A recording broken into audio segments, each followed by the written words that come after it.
Morning to all the DNOs, all the SNOs, and all the participants from all 461 schools. First of all, I would like to welcome and congratulate all the participants who have done wonderful job in last 4 weeks. They have done marvelous things, and which we can see in the groups that they have shared. So I will not take much of your time. I just would like to introduce our key speaker of today. As usual, she is Suhani Sharma, and she will be taking the webinar today, and she will be explaining to you all that we are supposed to do in the coming weeks. So I will not take much time. So I am just inviting Ms. Suhani to please take over the webinar and proceed with it. Thank you, ma'am. Thank you so much for the introduction. So thank you everyone for joining and being here. तो आज जैसे हम 5th week में enter करते हैं, तो आज मैं आपको कुछ नई चीज़ बताना चाहती हूँ. आज मैं आपको बायो रेमिडिएशन के बारे में बताना चाहती हूँ. It's an effort to clear जो भी हमारा लैंडफिल में इतना सारा वेस्ट है, एंड आज मैं आपको थोड़ी अंडरस्टैंडिंग दूंगी कि वेस्ट मैनेजमेंट इकोसिस्टम कैसे चलता है, एंड अगेन हम स्टेक होल्डर्स के बारे में रिव्यू करेंगे. तो जो मेन रीजनिंग होती है बायो रेमिडिएशन के पीछे, ये आपको इस वीडियो से हो सकता है थोड़ा समझ आए. Intelligence continued to decline until humanity was incapable of solving even its most basic problems, like garbage, which had been stacked for centuries with no plan whatsoever, leading to the Great Garbage Avalanche of 2505, which would set in motion the events that would change the world forever.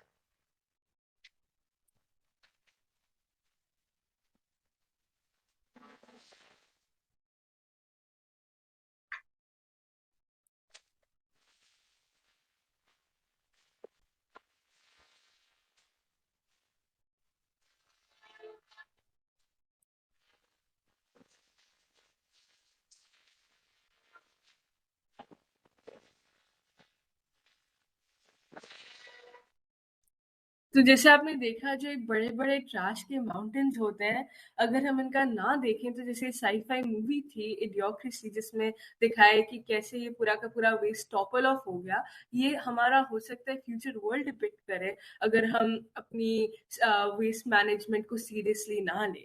जैसे जो भी ये बड़े बड़े trash के mountains होते थे, as we entered Delhi, they have always bothered me. They used to remind me कि अगर हम ना करें अपना वेस्ट अच्छे से सेग्रीगेट, ना सोचे लैंडफिल वेस्ट को कैसे कम करें, तो ऐसी चीजें रियलिटी बन सकती हैं. तो अब I am pretty sure by now आप सबको पता होगा कि वेस्ट कैसे एक्यूमुलेट होता है. एक तो लैक ऑफ सेग्रीगेशन. अगर हाउस होल्ड लेवल पर सेग्रीगेशन नहीं हो रही तो waste loses its value. And आपने पढ़ाई होगा मटेरियल रिकवरी फैसिलिटी पर जाकर कि वो जब वेस्ट सेग्रीगेटेड नहीं आता तो अपनी वैल्यू लूज कर जाता है, एंड उसे हम रीपर्पस रिसाइकिल नहीं कर पाते. एंड बहुत सी बार जो स्टेक होल्डर्स होते हैं वो खुद इंसेंटिवाइज नहीं होते, कि उन्हें ऐसी कोई मोटिवेशन नहीं होती इंट्रिंसिक कि वो क्यों करें ये सारा. तो आज हम थोड़ी बात भी करेंगे कि हम कैसे इंसेंटिवाइज कर सकते हैं स्टेक होल्डर्स को. एंड जो फाइनली जो मिक्स्ड वेस्ट होता है वो लैंडफिल्स में चले जाता है, वहां पर वो सड़ता है, स्मेल करता है, पोल्यूट करता है. आपने कभी भी लैंडफिल के पास गए होगे तो आपने देखा होगा बहुत ही गंदी स्मेल आ रही होती है, जहाँ पर बहुत ज्यादा फ्लाइज एंड मस्कीटोज पैदा हो रहे होते हैं. तो मैंने खुद थोड़ी डंपिंग साइट्स विजिट की थी अराउंड माय सिटी, जहाँ पर millions of tons of legacy waste या तो लैंडफिल का वेस्ट होता है, वो बहुत से टाइम से पाइल अप हो रहा है. तो Chandigarh has devoted 45 acres of अपनी land to landfill sites. Mohali ने 40 acres की हैं, एंड लुधियाना जो सबसे पॉपुलेटेड सिटी है पंजाब में, उसके पास 50 acres है फॉर लैंडफिल का वेस्ट. तो हमारे जो सॉलिड वेस्ट मैनेजमेंट रूल्स 2016 है, दे प्रिस्क्राइब, वो बताते हैं हमें कि जो बायो रेमिडिएशन प्रोसेस है वो यूज करनी चाहिए to clear up our dumping grounds. तो जो बायो रेमिडिएशन होती है, it's also referred to as biomining, या फिर इसका मतलब होता है कि जो वेस्ट की हीप्स होती है उसे खुदाना एंड फिर उनको फिर से सॉर्ट करना एंड डिस्पोज करना. तो आप देख सकते हो इतनी मशीन्स होती हैं which are there to sort them. ये मेरे पास एक वीडियो है ऑफ हमारी मशीन्स इन एक्शन लुधियाना में. तो during 22-23 I try to study की बायोरेमिडिएशन कैसे होता है इन हमारे लुधियाना के डंपिंग ग्राउंड्स। तो आप देख सकते हैं यहाँ पर हमारी 3 मोबाइल बायो माइनिंग मशीन्स हैं ऑपरेशन में।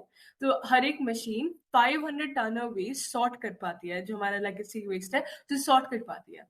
तो जो एक एक्सकवेटर आर्म होता है, जो खुदाई करने वाली आर्म होती है, वो फीड करती है पूरा ट्रैश मशीन में, एंड देन मशीन में थोड़ी वाइब्रेशंस होती हैं जो लूसन करती है वेस्ट को, कि जो भी वेस्ट चिपका हुआ है उसको अलग अलग कर देती है। एंड देन उसके बाद हम स्लोप्स यूज करते हैं different to separate this like waste further according to weight. तो जैसे जो हैवी स्टोन्स हैं, जो बाकी वेस्ट है, वो सारा सेपरेट हो जाता है। तो जो ये देख सकते हो, ये सेग्रीगेशन जो प्रोसेस हो रही है वो 3 बेल्ट्स के थ्रू, 3 कन्वेयर बेल्ट्स के थ्रू होती है, जो मूव करी जाती है वेस्ट को लेकर, एंड ये डिफरेंट पोजीशंस में डिफरेंट डायरेक्शंस में प्लेस की होती है। एंड जो ये ऑपरेशन होता है, it creates 3 piles according to weight. तो सबसे पहली पाइल इज हमारी बायो सॉइल या फिर बायो अर्थ, इसका नाम यही होता है। तो it's a very fine organic soil जिसमें जो नाइट्रोजन कंटेंट है वो काफी हाई होता है। ये बहुत स्मॉल सा हिस्सा बनाती है। जो सेकंड पाइल है वो इनर्ट्स होते हैं हमारे, सच एज जो हमारे कंकड़ हो जाते हैं, पत्थर हो जाते हैं, ये थोड़े बड़े होते हैं साइज में। जैसे बायो सॉइल तो बहुत फाइन होती है, अगर आपने कभी अपने हाथ में सॉइल देखी कि आप देखोगे बहुत ही फाइन है। पर जो ये कंकड़ आ जाते हैं, पत्थर आ जाते हैं, वो इनर्ट्स बनाता है। इनका size anywhere from 5 millimetres to 20 millimetres. तो जो ये थर्ड पाइल होती है इसके बाद, ये है हमारी लार्जेस्ट, इसको हम RDF कहते हैं, यानी refuse derived fuel, and it's made up of ये non reducible non degradable waste. वो 150 मिलीमीटर्स या फिर और बड़ा होता है। तो अभी तो आपको लग रहा होगा कि अरे बायोरेमिडिएशन कितनी अच्छी प्रोसेस है, इसमें तो इतने अच्छे से हमने सेग्रीगेट कर दिया वेस्ट। पर bioremediation is not simple. It may appear simple, पर जो उसकी इम्प्लीमेंटेशन है वो इतनी ईजी नहीं है। जो हमारे इनर्ट्स होते हैं, जो हमारा 5 मिलीमीटर्स टू 20 मिलीमीटर्स वाला वेस्ट होता है, पत्थर एंड कंकड़, वो हमारी नेशनल हाईवे अथॉरिटीज या फिर स्टेट पब्लिक वर्क डिपार्टमेंट्स को पिक करनी होती है। हाउएवर जो एक्शन होता है पिक करने का, वो बहुत सी बार डिले हो जाता है।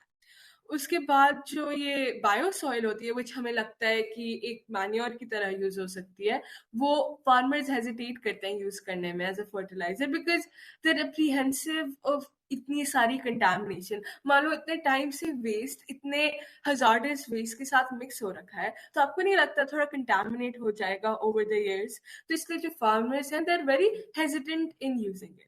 उसके बाद जो सबसे बड़ा चैलेंज है इज द डिस्पोजल ऑफ हमारा largest mount, which is RDF. It's spoiled because it's mixed with wet waste. And जो ये बायोमाइंड RDF है, वो अपनी रिसाइकलिंग वैल्यू लूज कर जाता है। ठीक है, ये on theoretically it can be used as a fuel for industrial boilers, पर इसका बहुत ही हाई पोल्यूशन होता है एंड इसकी कंबस्टिबल वैल्यू भी बहुत कम हो जाती है ड्यू टू कंटैमिनेशन। तो प्रैक्टिकली ऐसा लगता है क्या फायदा है RDF को यूज करने का, कंबशन वैल्यू भी कम है और पोल्यूशन भी इतना क्रिएट कर रहा है। तो इसलिए बहुत सी एजेंसीज क्या करती हैं कि RDF को थोड़ा कॉम्पैक्ट कर देती हैं, जो इतने बड़े बड़ी चीजें आप देखते हैं उनको और छोटा कर देती है, इन्होंने रीडम्प कर देती है इन लो लाइंग एरियाज। पर जो प्रॉब्लम आ जाती है कि हम सिंपली क्या कर रहे हैं यहाँ पर, हम एक लैंडफिल से दूसरे लैंडफिल में वेस्ट डाल रहे हैं। तो हाउ इज दिस इम्पैक्टफुल? हमें how are we addressing the problem उसके रूट पर? इसमें तो हम बस शिफ्ट कर रहे हैं प्रॉब्लम। तो एक लिक्विड जो होता है, एक लिक्विड एक रिलीज होता है, हार्मफुल लिक्विड, जब आप वो खुदाई कर रहा होता है हमारी मशीन्स वेस्ट के लिए। एंड जो लिक्विड होता है, ये हमारे ग्राउंड वाटर को गंदा कर देता है मोस्ट ऑफ द टाइम। पर हमारे पास ये ऑन साइट लिक्विड टैंक्स होते हैं which are use to manage जो लिक्विड प्रोड्यूस होता है। बहुत सी बार तो लिक्विड खुद ही इवेपोरेट हो जाता है, पर फिर भी जिसका डिस्पोजल मैकेनिज्म है काफी इंपॉर्टेंट होता है। नाउ मैंने आपको इतनी सारी गलतियां बता दी बायोरेमिडिएशन की, अब आपको लगेगा फिर फायदा ही क्या है बायोरेमिडिएशन का, ये क्यों प्रिस्क्राइब किया हुआ है हमारी सॉलिड वेस्ट मैनेजमेंट रूल्स 2016 में? तो अब देख सकते हो अपने सामने इन पिक्चर से, कुछ तो काम हुआ है ऑब्वियसली। जैसे जो ये इतना सारा लैंडफिल वेस्ट था, अब कुछ नहीं रहा। पर जो ये लेगेसी वेस्ट है उसको तो हमें डील करना ही है in some what way, but can we really re afford to build these garbage mountains again? हम क्या फिर से जो इतनी प्रॉब्लम्स हमें हुई है इन लैंडफिल माउंटेन्स देखकर, हम क्या can we afford to like have that happen again? जो बायोरेमेडिएशन है, it might be a good practice to dismantle जो भी हमारे एग्जिस्टिंग वेस्ट माउंटेन्स हैं, पर ये एक ऑल्टरनेटिव नहीं है सोर्स सेग्रीगेशन को, एंड ये कभी भी proper waste management of waste को डिस्प्लेस नहीं कर पाएगी। तो मेरा एक आर्टिकल भी पब्लिश हुआ था from dumping grounds to value chain, जनवरी एडिशन में CSIR के साइंस रिपोर्टर में। आप इसे ऑनलाइन भी चेक कर सकते हो। इसमें मैंने और डिटेल में बात की थी कि एग्जैक्टली मैंने क्या देखा एंड मेरी क्या लर्निंग्स थी, जो मैंने अभी आपको समरी में बताया है। मैंने अपना एक और आर्टिकल था जिसमें अपनी वेस्ट मैनेजमेंट जर्नी की बात की थी, ये डाउन टू अर्थ में पब्लिश हुआ था। ये भी आप ऑनलाइन सर्च कर सकते हो एंड आप पढ़ सकते हो। तो ये मैंने एक बिजनेस मॉडल कैनवस बनाया था एक पॉइंट पर, जिसमें मैंने सॉलिड वेस्ट मैनेजमेंट में कौन की पार्टनर्स होते हैं, क्या की एक्टिविटीज होती हैं, क्या वैल्यू प्रोपोजिशंस, यानी क्या वैल्यू मिल रही है मुझे इन प्रोसेसेस के थ्रू, क्या कॉस्ट स्ट्रक्चर्स हैं, कहाँ पर मुझे पैसे चाहिए एंड कहाँ से मुझे पैसे मिल रहे हैं, just to understand solid waste management एक मार्केट परस्पेक्टिव से। ये मैंने एक इकोसिस्टम मैपिंग भी की थी, जिसमें मैंने डिफरेंट स्टेक होल्डर्स जो इन्वॉल्व थे उन्हें मैप किया था। तो अगेन स्टेक होल्डर्स, जैसे हमने लास्ट टाइम बात की थी, कौन होते हैं? देयर द पीपल, ग्रुप्स या फिर ऑर्गेनाइजेशन हु आर इम्पैक्टेड या फिर अफेक्टेड बाय जो भी हमारी एक्टिविटीज टेक प्लेस कर रही हैं। तो मैंने आज फिर से हम थोड़ा रिव्यू करेंगे। तो ब्रॉडली हमारे स्टेक होल्डर्स वेस्ट मैनेजमेंट में कौन कौन है? फर्स्ट ऑफ ऑल सबसे पहले और हमारे वेस्ट जनरेटर्स, जो भी लोग यूज करते हैं चीजें एंड देन उसके बाद वेस्ट जनरेट करते हैं। तो ये हमारे होम्स हो गए, इंस्टीट्यूशंस हो गए, कमर्शियल एंटरप्राइजेस हो गए, हमारे हॉस्पिटल्स हो गए, एंड जो ये वेस्ट जनरेटर्स होते हैं इन्हें कायदे से खुद का वेस्ट सेग्रीगेट कर देना चाहिए। उसके बाद हमारे आ जाते हैं रिसाइकलर्स, जो कबाड़ी वाले होते हैं, जो वेस्ट में से वैल्यू निकालते हैं एंड उसे रिसाइकल कर पाते हैं आगे। फिर हमारी urban local body, city governments, यानी जो हमारे आपने देखे थे मटेरियल रिकवरी फैसिलिटीज, जो रिस्पॉन्सिबल होती है to actually manage the waste.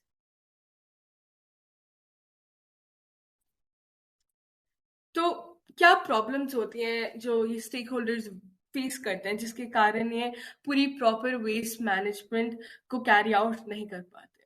तो आपने देखा होगा अपनी क्रिटिकल थिंकिंग असाइनमेंट्स में वीक 3 में कि जो लैक ऑफ इंफ्रास्ट्रक्चर होता है वो भी एक बड़ी प्रॉब्लम होती है। पीपल डोंट मेंटेन 2 से 3 डस्टबिन्स।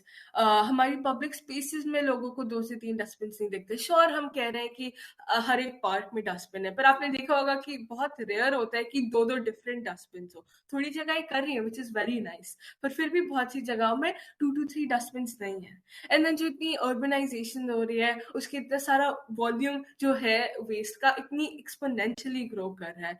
एंड देन जो रिसाइकलर्स हैं, जो वेस्ट, जो कबाड़ी वाले हैं, उन्हें जो वेस्ट है उसे सेग्रीगेटेड नहीं मिल पाते, तो they can't find clean segregated dry waste and hence जो भी ये वेस्ट रिसाइकलिंग के लिए जाना था वो डंप हो जाता है लैंडफिल्स में। तो ये सारी चीजें कंट्रीब्यूट करती है to the growing landfill waste.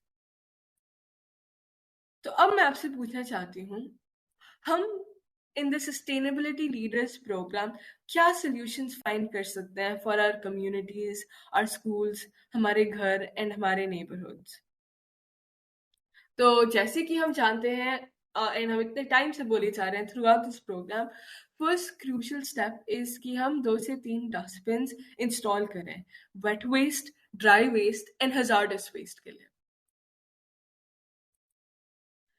उसके बाद हमें इनकरेज करना चाहिए वेस्ट सेग्रीगेशन को by like all waste generators, जिनको मैंने स्टार्टिंग में पॉइंट आउट किया था, सो दैट जो रिस्पॉन्सिबिलिटी होती है वेस्ट सेग्रीगेशन की वो मटेरियल रिकवरी फैसिलिटीज पर ना पड़ जाए। बिकॉज एक बार जो वेस्ट मिक्स हो जाता है, उसे सेग्रीगेट करना क्लीन वे में बहुत मुश्किल हो जाता है। तो जब different types of waste are handled differently right from the source, just recycling and जो upcycling है at the material recovery facilities वो easier हो जाती है। तो हम अपने लेवल पर अब आप इतने स्मार्ट बन ही गए, आप अपनी लीडर्स बन रहे हो आप धीरे धीरे, तो आप as a leader you should try and show कि कैसे वेस्ट को सॉर्ट करना है अपनी कम्युनिटी में। आपको मोटिवेट करना चाहिए पीपल को to maintain different dustbins, and अगर कोई नहीं सेग्रीगेट कर रहा वेस्ट, आपको बताना चाहिए इंपॉर्टेंस कि वेस्ट सेग्रीगेशन क्यों इतनी इंपॉर्टेंट है। आपको इंश्योर करना चाहिए कि जो वेस्ट कलेक्टर्स हैं वो कंपार्टमेंटलाइज कार्ड्स ही यूज करें, यानी डिफरेंट कंपार्टमेंट्स हैं जिसके अंदर वो अपना वेस्ट डाल पा रहे हैं। बिकॉज बहुत से लोग का मुझे मैसेज भी आया था कि हम देख रहे हैं कि हमारे वेस्ट कलेक्टर्स के पास डिफरेंट कंपार्टमेंट्स नहीं है एंड वो सारा वेस्ट को रीमिक्स कर रहे हैं। तो इससे तो फिर से वेस्ट मिक्स हो रहा है at the point of collection. तो इसलिए आपको अर्ज करना चाहिए अपने वेस्ट कलेक्टर्स को भी कि वो डिफरेंट कंपार्टमेंट्स यूज करें। तो अगर इनफ पीपल टेल देम कि आप डिफरेंट कंपार्टमेंट्स यूज करो, then they will start doing it, because this is a way for them to earn their livelihood. तो इफ दे रियलाइज कि लोग प्रोटेस्ट कर रहे हैं, लोग वेस्ट को हमें नहीं दे रहे, तो फिर they would start maintaining different compartments. तो उन्हें भी समझाओ कि क्या इंपॉर्टेंस है डिफरेंट कंपार्टमेंट्स बनाने के लिए। तो जैसे हमने लास्ट टाइम बात की थी, हमारे फर्स्ट सेशन में हमने जब बात की थी, हमें जो वेस्ट है उसे डिफरेंट वेज में रखना चाहिए। तो जैसे एक तो है कि wet, dry and hazardous waste है, पर देन जो हमारा सैनिटरी वेस्ट होता है लाइक डाइपर्स और सैनिटरी नैपकिन, उन्हें भी हमें अलग से रैप कर दे देना चाहिए, बिकॉज वो इंसिनरेटर्स में जाकर उसको डील किया जाता है। तो ये सारा थोड़ा रिव्यूज है। जो हमारा वेट वेस्ट है वो अराउंड 50% ऑफ टोटल वेस्ट बनाता है। तो दिस इंक्लूड्स हमारा किचन का वेस्ट, यानी जो सब्जियों की पील्स होती हैं, फ्रूट्स की पील्स होती हैं, हमारा हॉर्टिकल्चर वेस्ट जो हमारी पत्तियां नीचे गिर जाती हैं, तो ये सारा घर में कंपोस्ट कर सकते हैं। तो मैं थोड़ी पिक्चर्स भी देखी थी, लोग घर पर कंपोस्टिंग कर रहे थे। And I just want to say कि everyone keep up the good work, and जिन्होंने अभी तक नहीं स्टार्ट किया उन्हें ट्राई करना चाहिए कि घर पर कंपोस्ट करें। यू नो, इट्स नॉट कि आपको ज्यादा स्पेस चाहिए, इट्स जस्ट आपकी मोटिवेशन। जैसे आप देख सकते हैं पिक्चर्स में लोगों ने क्रेट्स में खुद वेस्ट को कंपोस्ट करने में कोशिश की है, एंड देन अपने घर में आप प्लांट्स पैदा कर सकते हो यूजिंग दिस कंपोस्ट। उसके बाद हमने देखी थी कि कम्युनिटी में भी कंपोस्टिंग पिट्स होती हैं, कि जो आपके स्कूल में एरियाज होंगे बहुत सी जगह जहाँ पर कंपोस्टिंग पिट्स हैं, जो पार्क्स हैं वहाँ पर होंगे, एंड ये इमेंसली रिड्यूस कर लेते हैं द अमाउंट ऑफ वेस्ट जो हैंडल करना पड़ता है, जो ट्रांसपोर्टेशन कॉस्ट है उसे भी कट डाउन कर देते हैं, and at the same time high quality manure produce हो पाता है राइट एट हमारे कम्युनिटी लेवल। तो ये जो मैन्योर है वो हम घर पर यूज कर सकते हैं या फिर स्कूल्स में यूज कर सकते हैं, एंड दिस सिग्निफिकेंटली इम्प्रूव्स हमारी सॉइल की क्वालिटी। तो हमारा जो नॉन बायोडिग्रेडेबल वेस्ट है, लाइक हमारे जो कार्डबोर्ड्स हो गए, मेटल, प्लास्टिक्स एंड जो कंस्ट्रक्शन डिब्रीज है, they form the dry waste. And जैसे आपने सीखा होगा, देखा होगा, ये मटेरियल रिकवरी फैसिलिटीज में चले जाते हैं, but they are further segregated, and देखा जाता है कि क्या वेस्ट है जो आरडीएफ की तरह यूज होगा, क्या वेस्ट है जो इंडस्ट्रीज में चले जाएगा, क्या वेस्ट है जो कबाड़ी वालों के पास चले जाएगा। And I again want emphasise कि कितना इम्पोर्टेंट है कि घर से ही सेग्रीगेटेड वेस्ट आए, कि उनको इतनी प्रॉब्लम ना आए, बिकॉज दे आर डूइंग बहुत इंपॉर्टेंट वर्क इन सेग्रीगेटिंग हमारा waste, in trying to ensure कि हमारा लैंडफिल वेस्ट रिड्यूस हो रहा है। नाउ, जैसे मैंने स्टार्टिंग में पॉइंट आउट किया था, आज हम बात करने वाले हैं कि हाउ कैन वी इंसेंटिवाइज हमारी सोर्स सेग्रीगेशन। तो आपको सुना ही होगा, अपने घरों में जो रद्दी वाले होते हैं वो स्ट्रीट्स में जोर जोर से शाउट करते हैं न्यूज़पेपर्स बॉटल्स के लिए, अपनी साइकिल्स पर जोर जोर से बोलते हैं रद्दी वाला आ गया है। क्यों? क्योंकि ये जो वेस्ट है, हमारी न्यूज़पेपर्स, बॉटल्स, कार्डबोर्ड, ये हाई वैल्यू वेस्ट होता है। आपने देखा होगा जब भी आप अपनी रद्दी देते हो आपको बदले में पैसे मिलते हैं। तो जो भी ये न्यूज़पेपर्स होते हैं, ऑयल कैन्स होते हैं, देर आपने देखा होगा आपके घर में सेपरेटली रखे जाते हैं so that they can be sold off as their high value items. तो सिमिलरली इमेजिन अगर कोई वेट वेस्ट देता है, उसके लिए हम प्लांट पॉट्स या फिर कंपोस्ट बैग्स डिस्ट्रीब्यूट कर लें, या फिर fresh batteries for e waste, या फिर sanitary napkins for sanitary waste, don't you think जो हमारे वेस्ट जनरेटर्स हैं, दिल बी मोर इंसेंटिवाइज्ड कि अपना वेस्ट अच्छे से हम सेग्रीगेट कर दें, अगर हम उन्हें छोटे मोटे इंसेंटिव्स दे दें, you know, in helping improve उनकी lifes and also helping them develop a more green lifestyle. And then अगर हम सिमिलर वैल्यू चेंज कर पाए फिर लो वैल्यू प्लास्टिक आइटम, जैसे जो हमारे चिप्स के पैकेट्स, आपने देखा हो इतने सारे पैकेट चिप्स के इधर उधर स्ट्रीट्स में पड़े रहते हैं, टॉफी रैपर्स हैं, आपको नहीं लगता अगर हम इनके लिए इनकरेज करें हाउस होल्ड्स को, लाइक कोई इंसेंटिव सेट कर लें, तो it will encourage households to maintain proper segregation practices? Like मान लो आपका चिप्स का पैकेट 10 रुपया, एंड अगर आप कहीं से बाय करते हो वो आपको, और आप खा लेते हो उसी समय अपना चिप्स का पैकेट, एंड देन जब आप उन्हें वापस करते हो चिप्स का पैकेट, वो आपको 1 रुपये वापस कर देते हैं। So don't you think it would make जो भी हमारा वेस्ट सराउंडिंग्स में रिड्यूस इट, बिकॉज पीपल को खुद लगेगा कि इनको इतने इंसेंटिव्स मिल रहे हैं, तो क्यों नहीं हम अपना वेस्ट अच्छे से सेग्रीगेट करें, क्यों नहीं हम वेस्ट मैनेज करें? श्योर ये मोटिवेशन अंदर से आनी चाहिए कि वेस्ट सेग्रीगेट करना चाहिए, पर these are just some ideas कि जो कर सकते हैं, मे बी जो गवर्नमेंट इम्प्लीमेंट करे, अभी तो नहीं हो रहा, पर जस्ट सब आइडियाज जिसको हम सोच सकते हैं।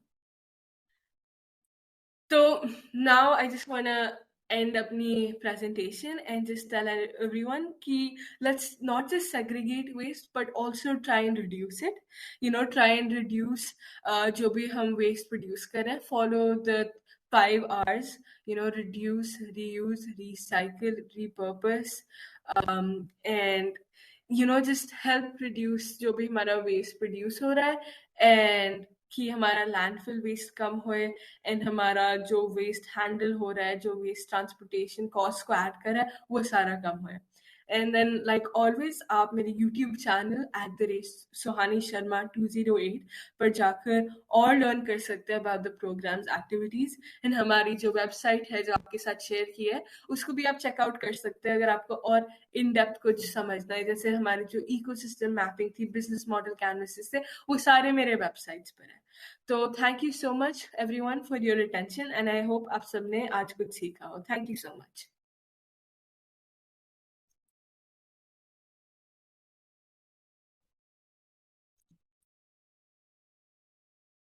जी, thank you Suhani ji for your wonderful words.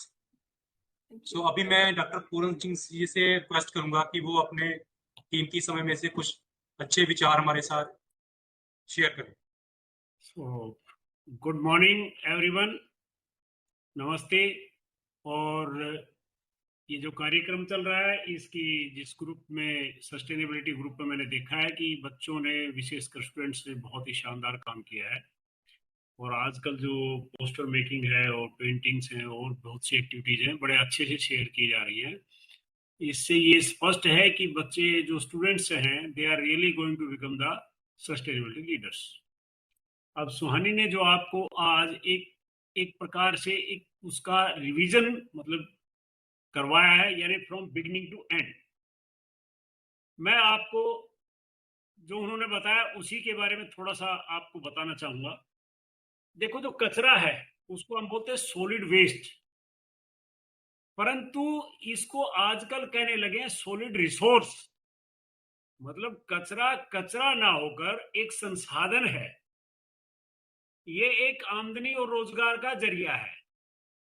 तो इसको हम सॉलिड वेस्ट ना कह करके सॉलिड रिसोर्स कहें तो और भी अच्छा होगा। परंतु ये रिसोर्स ऐसे नहीं बनता, रिसोर्स बनने के तरीके इन्होंने आपको समझाए।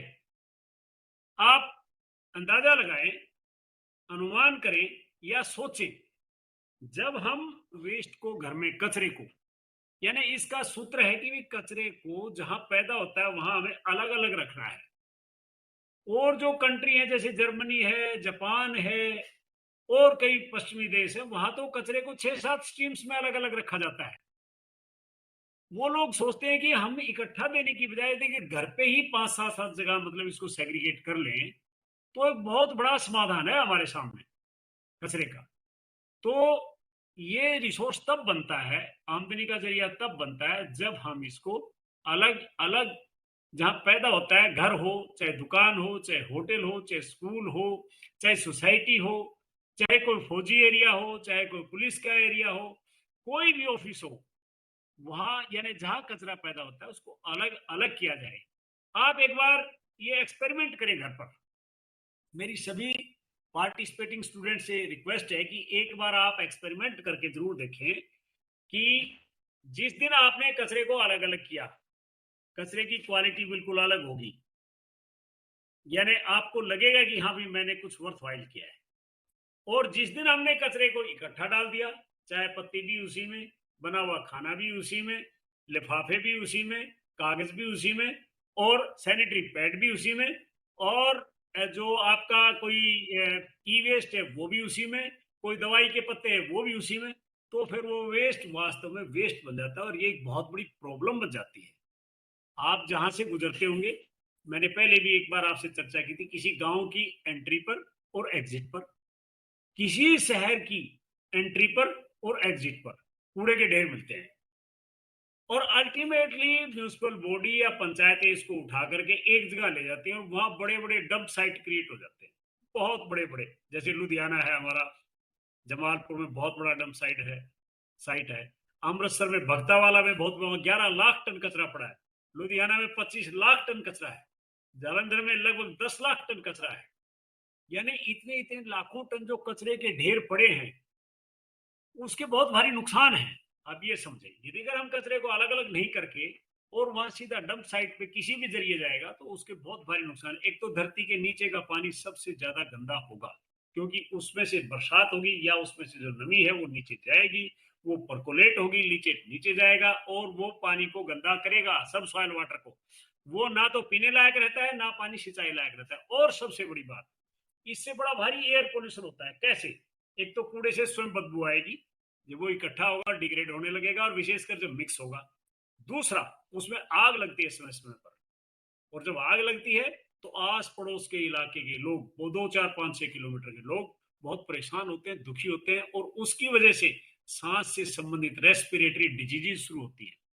और जो पानी हम पिएंगे मान लिया वहां का निकाल करके धरती का, आसपास के एरिया का, तो उससे कैंसर तक की बीमारियां हो सकती हैं। परंतु यदि अगर कूड़े को अलग अलग करेंगे हम, तो उसके कई तरीके हैं।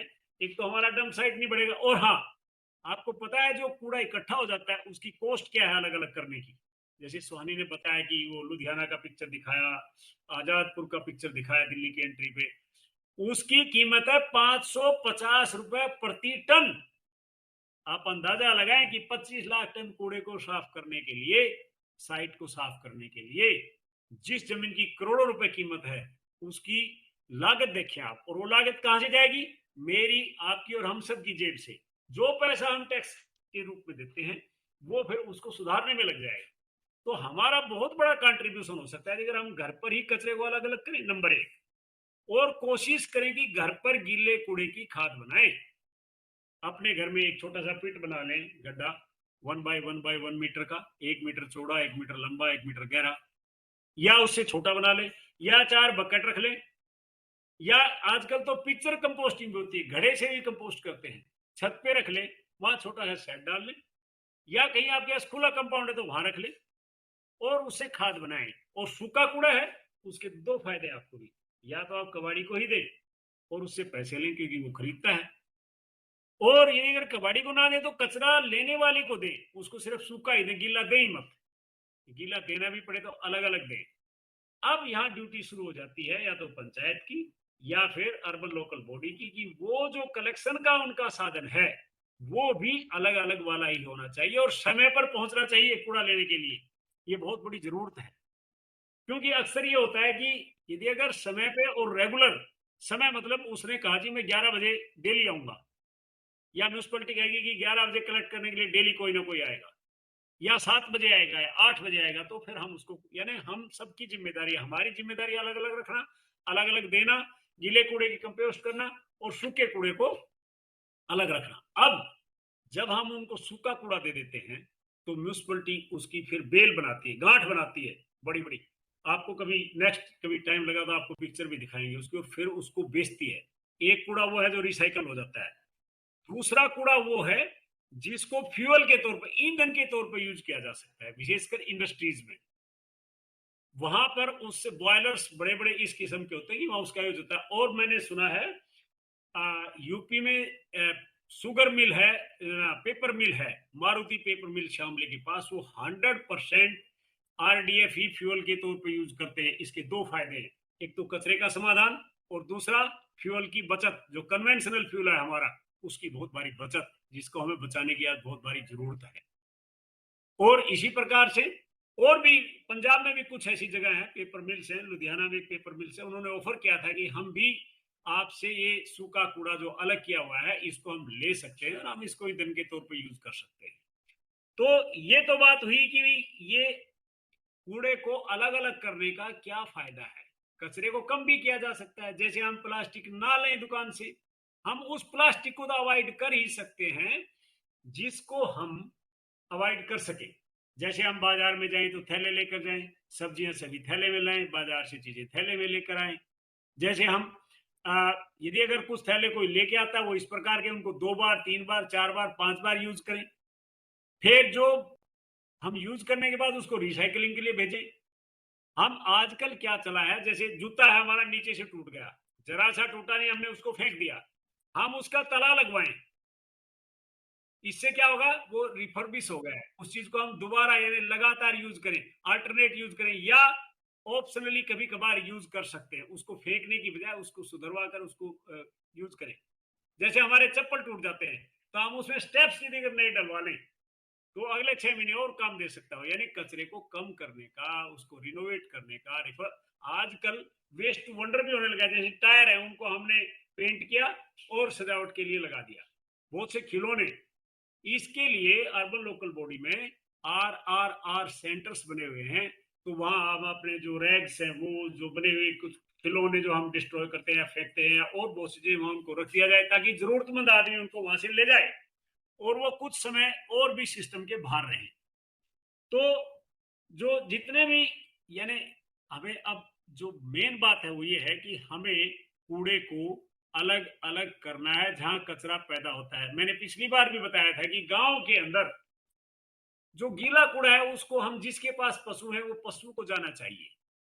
अभी भी गौशालाओं में भी बहुत जगह जाता है, और वैसे भी जब कचरे के ढेर पड़े होते हैं तो वहां पशु खाते होते हैं, परंतु हमें उसको अवॉइड करने के लिए स्थिति को, हमें पशुओं को, गांव में गीला कूड़ा पशुओं को, सूखा कूड़ा उठाने वाले को, और ये पंचायत की जिम्मेदारी भी बनती है, और इसके लिए प्रोग्राम भी है कि वो कचरे को इकट्ठा करे, उसकी गांठ बनाए और उसको बेचे ताकि गांव में गंदगी ना हो। अब बात आती है कि ये बिजनेस मॉडल की बात भी कर दी उन्होंने, और कैसे इसका समाधान किया जाए। सुहानी ने आपको हर चीज को बड़े अच्छे तरीके से बताया। अब जैसे मैंने पिछली बार भी बात की थी, आप एक रोल बढ़ा सकते हैं अपना समाधान के लिए। क्या समाधान है? अब अक्सर लोग कहते हैं जी लोग मानते नहीं, करते नहीं है। स्टूडेंट्स को मैं, टीचर साहिबान से भी रिक्वेस्ट करूंगा कि यदि अगर हम एक ऐसा ग्रुप क्रिएट कर लें और उनको, जैसे उन्होंने अब सीखा है, समझा है, उसको लोगों में प्रचार करें, टोली बनाकर जाएं, ग्रुप बनाकर जाएं। हम बहुत सी बातों के लिए, कई बातों के लिए इस प्रकार के काम करते हैं, पर कचरे के लिए हम जरूर करें। हम जाएं, घर घर जाएं, उन लोगों को बताएं कि कूड़े को कैसे मैनेज करना है, क्योंकि शिकायत तो सभी करते हैं कि कूड़ा उठाने वाला नहीं आता, कूड़ा टाइम से नहीं उठता, परंतु इस बात की तरफ कोई गौर नहीं करता कि मैं कूड़े का क्या करता हूं। इसलिए ये हमारी ड्यूटी भी बन जाती है और स्टूडेंट्स को इसके बारे में प्रयास भी करना चाहिए। और आप में से ही मुझे पक्का भरोसा है, क्योंकि मैंने पिछली बार जैसे बताया था कि जब मैं गया मानसा में बात कर रहा था स्टूडेंट से, तो उनमें कुछ स्टूडेंट्स ने हाथ उठाया कि हम घर पे कूड़ा अलग अलग करते हैं, पर बहुत कम थे।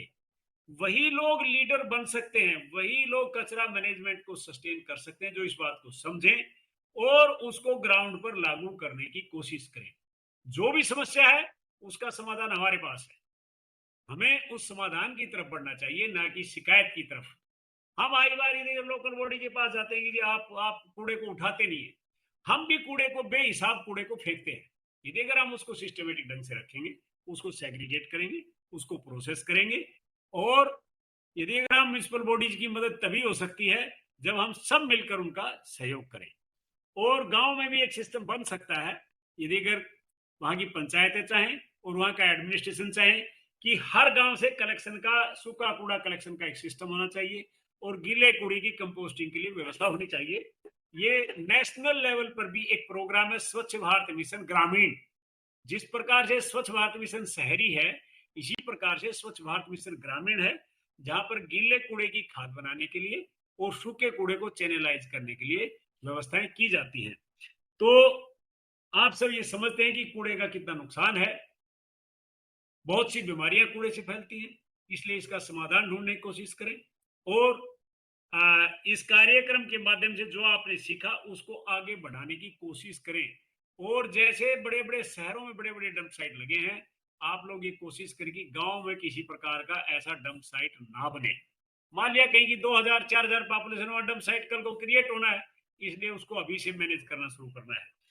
तो मैं समझता हूं कि आज के लिए इतना काफी है। मैं ये भी रिक्वेस्ट करूंगा कि स्कूल के अंदर भी गीले और सूखे कूड़े की व्यवस्था होनी चाहिए, यानी जो हॉर्टिकल्चर वेस्ट है उसमें भी आग ना लगाने की बजाय उसकी कंपोस्ट बननी चाहिए। और कई स्कूल, मैंने अभी एक जीरो वेस्ट स्कूल बेंगलोर का सर्कुलेट किया था किसी ग्रुप में, शायद इस ग्रुप में मैं नहीं कर पाया, उस स्कूल की उन्होंने व्यवस्था इस प्रकार की कि वहां पर कोई वेस्ट जो पैदा होता है वो सिस्टमेटिक मैनेज होता है। और बहुत से ऐसे स्कूल होते हैं जहां पर स्टूडेंट से, घरों से टीचर लोग रिक्वेस्ट करते हैं कि घर में जो सूखा कचरा आप यहाँ लेकर आए और वहां उसको स्टोर करते हैं और वो उसको आगे चैनलाइज करते हैं।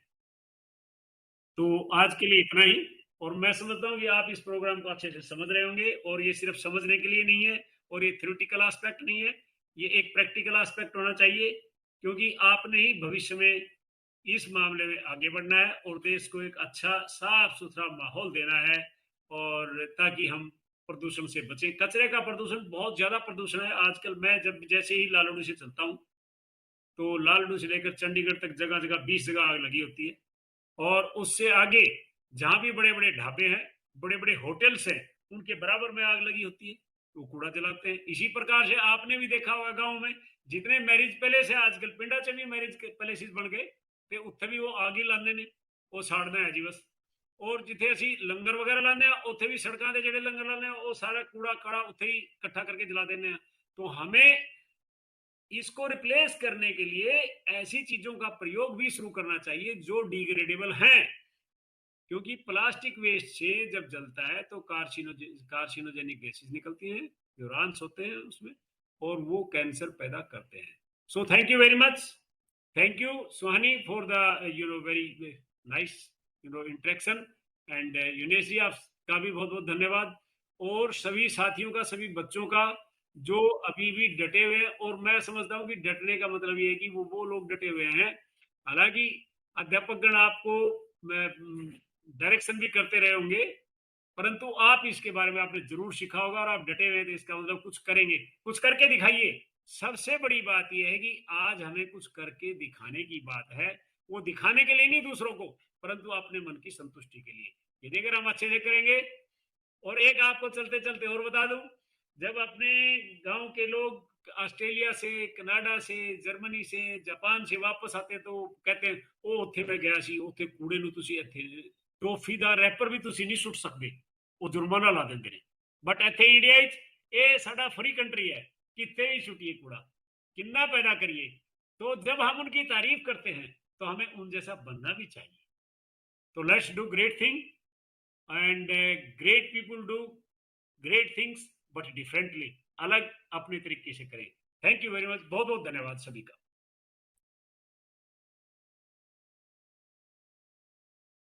सो Yunas ji, let us wind it up now. जी सर, जी सर।